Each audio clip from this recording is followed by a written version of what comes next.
Hi, I'm Dr. Elliot Adam from ElliotOracle.com. I'm also the author of the best-selling Fearless Tarot and Tarot in Love, Consulting the Cards and Matters of the Heart. Both are from Llewellyn Books, available online, and I have some signed copies available on my website too. But we're here today for the Oracle Reveal, and to all of you, I want to give my heartfelt thanks for your patience in having me return to the weekly Oracle. As a lot of you know, I suffered a loss in the family, and I really appreciate all the kind support and nice words that everybody sent. So last night on Instagram, I placed up a photo of 3 different animals, and I asked you to use your intuition and ask yourself which animal's calling to you, because that animal has a particular message for you. And the 3 animals were the coyote, the dolphin, and the grasshopper. So if you're just joining me now, ask yourself which animal seems to be getting caught in your head, because that animal has your message. For those of you who picked the coyote spirit, this card says, trust in divine detours. And Coyote, nothing goes according to plan when a coyote appears. He's always holding that, or left holding that stick of dynamite, and everything erupts. And what Coyote could say is that there are going to be some things that aren't really going according to plan. And like the coyote, you have to learn to laugh at it. You need to make it into a comedy. You can either laugh or cry. And so I feel with Coyote, it's important as well to see the wisdom sometimes in things not working out according to your plan. There's our plan, and then there is Spirit's plan. And Coyote is telling you how to roll with things that might be unpredictable at this time. First card for Coyote is where it's best to place your focus this next week. And we got the King of Cups. And the King of Cups is the king of the water element in the tarot. The water element has all to do with emotions and feelings. And you can see here he's on this stone platform, and he's amidst these crashing waves. And what that can indicate is that he's anchored, even though there are some emotions that are running high right now. And so I kind of feel like this next week for Coyote, stay anchored and stay stable, even if there are going to be some emotional waters that are churning around you. Also, there's that big whale in the background of the card on the King of Cups that you can barely see, but that is the record keeper of the animal kingdom. And what this can indicate is that you're needing to trust in your own wisdom, your own personal history, in order to endure all the changes that you might be experiencing at this time. The next card is going to be advice from your inner wisdom if we pick the coyote, and there it is, the sun, the best card in the deck, which promises that always we have this opportunity to begin anew. A new day is dawning for the coyote as well. And even though there might be some heavy emotions that are really leading up to this point, this sun card is saying that all is going to work out for your best good. So I just kind of feel like no matter what might be going on, no matter what sort of emotions you might be feeling at this time, you want to keep an eye on the long game.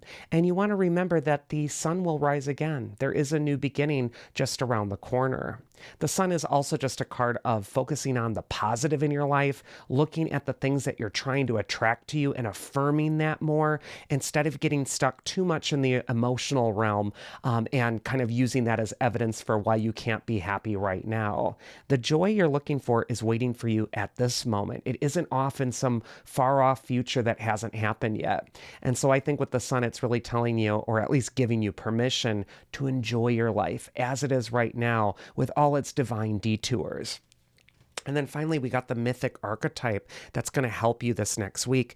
And we see Hermes, the messenger god.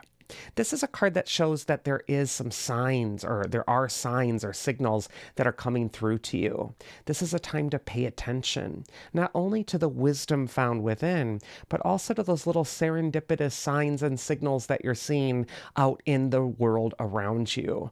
If you're looking at a clock and it's 11:11 a lot, or 3:33, or even if you're just kind of seeing the rustle of leaves or a special bird that crosses your path, these are little signals that you might want to read into a little bit more that are going to guide you through the week.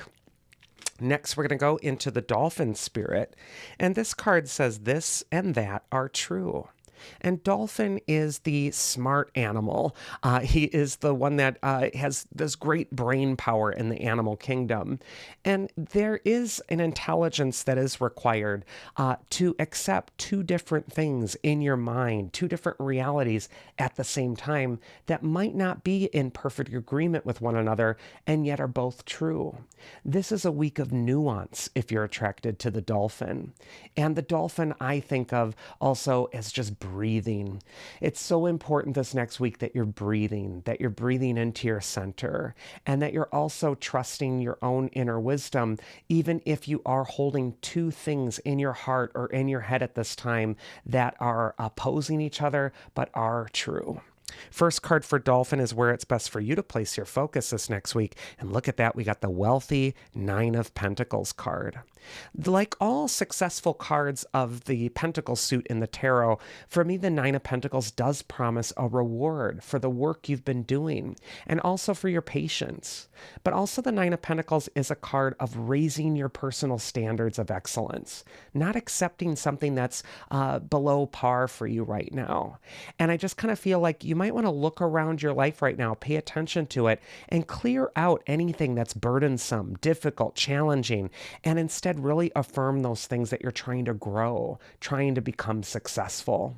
Also, this card does encapsulate the need for patience. There's that little snail at the bottom of the card, which can indicate that all your best goals are moving slowly towards you. They are progressing, but it might be slow movement, so you need to be patient with that.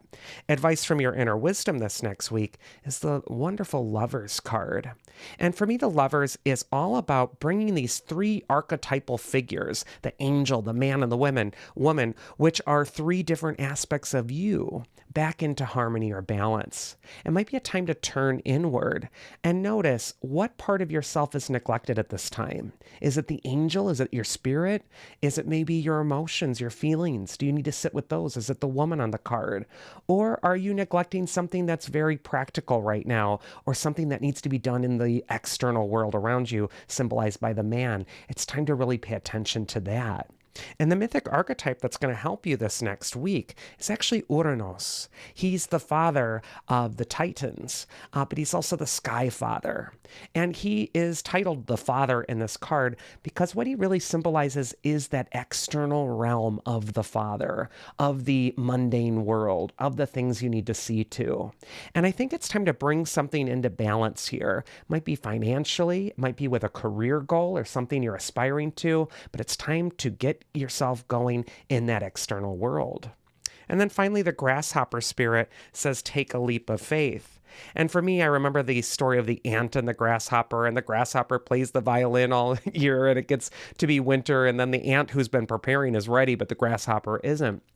This card could be saying, take a leap of faith and jump into the thing that you're afraid of doing right now, and don't wait on it anymore. This is a time where there's some urgency around it.